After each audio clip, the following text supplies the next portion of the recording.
ঘুম থেকে উঠে রাত পর্যন্ত আমাদের প্রত্যেকের প্রতিদিন কতটা ব্যস্তময় জীবন কাটে তা আমরা প্রত্যেকেই যার যার জায়গা থেকে বলতে পারি। তো শুভ সকাল, কেমন আছেন? আশা করছি সবাই ভালো আছেন, আমিও ভালো আছি। এই তো সকাল সকাল বাজার নিয়ে চলে এসেছে। তো আমি এখানে নিয়ে এসেছে মুরগির মাংস, পোলাও চাল, টমেটো, লেবু। তো এগুলো বের করে রেখেছি। আর আজকে মাংসগুলো রান্না করব না, আজকে রান্না করব শঙ্কর মাছ। তো এখানে আমি শঙ্কর মাছগুলো জন্য আলুগুলো ভেজে এরপর শঙ্কর মাছগুলো ভেজে নিচ্ছি। তো আমি এখানে একে একে মাছগুলো কড়াইয়ে দিয়ে দিয়েছি। তো এপিট ওপিট করে লাল লাল করে ভেজে আমি মাছগুলো নামিয়ে নিয়েছি। এরপর সেই একই তেলের মধ্যে পেঁয়াজ কুচি করে দিয়ে দিয়েছি। পেঁয়াজগুলো একটু লাল লাল করে ভেজে তার মধ্যে টমেটো কুচি দিয়ে দিয়েছি। এরপর সেখানে একে একে লবণ, হলুদের গুঁড়ো, মরিচের গুঁড়ো, জিরা গুঁড়ো দিয়ে ভালোভাবে নেড়ে চেড়ে নিচ্ছি। এরপর ভালোভাবে কষিয়ে নিব আমি।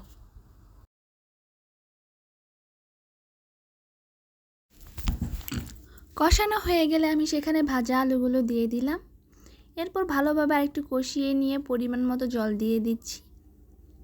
জলগুলো দিয়ে আমি জলটা বলক চলে আসলে মাছগুলো একে একে সব দিয়ে দিচ্ছি। মাছগুলো দিয়ে একটু নেড়ে দিলাম। এরপর জলটা শুকিয়ে আসা পর্যন্ত অপেক্ষা করব। এদিকে আমি গরম মশলা বেটে নিলাম। আর এদিকে আবার তো এইখানে আরও কিছু বাজার ছিল পলিথিনের ভিতর, সেগুলো বের করে নিচ্ছি। এগুলো হলো ধুন্দুল পাতা আর এগুলো হচ্ছে মিষ্টি কুমড়া, বরবটি। তো আজকে ধুন্দুল পাতার ভর্তা করব, তার জন্য এই ধুন্দুল পাতাগুলো ধুয়ে নিয়েছি। এখানে মাছটাও হয়ে এসেছে, আমি গরম মশলা বেটে সেগুলো দিয়ে দিয়েছি। কিছুক্ষণ পর নামিয়ে নিব মাছটা। আর এখানে মাছটা আমার প্রায় হয়ে এসেছে। আর এদিকে আমি ধুন্দুল পাতাগুলো সিদ্ধ বসিয়ে দিয়েছি পেঁয়াজ, রসুন, মরিচ দিয়ে। তো সেগুলো আবার আমি বেটে নিচ্ছি। ধুন্দুল পাতার ভর্তাগুলো খুব মিহিভাবে বেটে নিতে হবে। এই তো আমার ভর্তাও রেডি হয়ে গিয়েছে। তো এইদিকে আবার সন্ধ্যার সময় ভাবলাম কিছু নাস্তা বানিয়ে খাই। তো এখানে আমি মুরগির মাংস নিয়েছি, এই বুকের মাংসটা নিয়েছি, যেখানে যে বুকের মাংসগুলো রয়েছে। তো সেখান থেকে কুচি কুচি করে কেটে মাংসগুলো, তো সাথে লবণ, মরিচের গুঁড়ো, সামান্য একটু হলুদের গুঁড়ো, আর এটা হলো কাঁচামরিচ আর গোলমরিচ একসাথে বেটে তারপর আমি এটাতে দিয়ে দিয়েছি। এরপরে দিয়ে দিচ্ছি টক দই, তার মধ্যে দিয়ে দিচ্ছি আচারের তেল, এখানে দিয়ে দিচ্ছি কাসন্দ,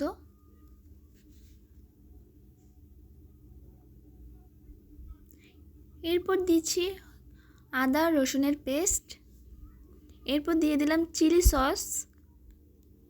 তো আমি সবগুলো ইনগ্রিডিয়েন্টস একসাথে মেখে নিচ্ছি, ভালোভাবে মেখে নিতে হবে।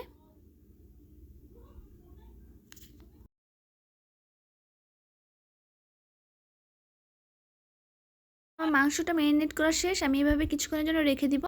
এরপর আমি ফ্রাই প্যানে তেল দিয়ে দিচ্ছি। তেলটা গরম হয়ে গেলে আমি সেখানে মাংসগুলো দিয়ে দিব একে একে। তো আমি হাত দিয়ে মাংসগুলো থেকে বিভিন্ন মশলা দিয়েছি, সেগুলো ছাড়িয়ে নিচ্ছি যাতে পুড়ে না যায়, কারণ মশলাগুলো লেগে থাকলে ভাজার সময় মাংসটা পুড়ে যাবে। তো আমি একে একে সবগুলো মাংস দিয়ে দিব তেলের মধ্যে। এরপর ভালো করে লাল লাল করে ভেজে নিব।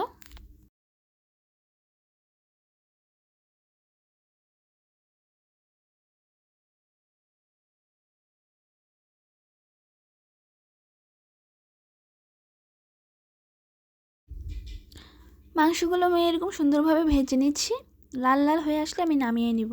তো এদিকে মাংস ভাজা শেষে আবার নিচে কিছু ঝোল রয়ে গিয়েছিল, সেই ঝোলগুলো মানে বিভিন্ন মশলার ঝোলগুলো, তো একসাথে আমি সেগুলো আবার ভেজে নিব। এটাকে একটা সস তৈরি করব। তো এইভাবে মাংসটা আমি লাল লাল করে ভেজে নামিয়ে নিব। এরপর মাংস ভাজা হয়ে গেলে আমি সেখানে একই পাত্রে সসটা তৈরি করে নিব। তো আজকের আমার এই ভিডিওটি এই পর্যন্তই। কেমন লেগেছে সবাই জানাবেন।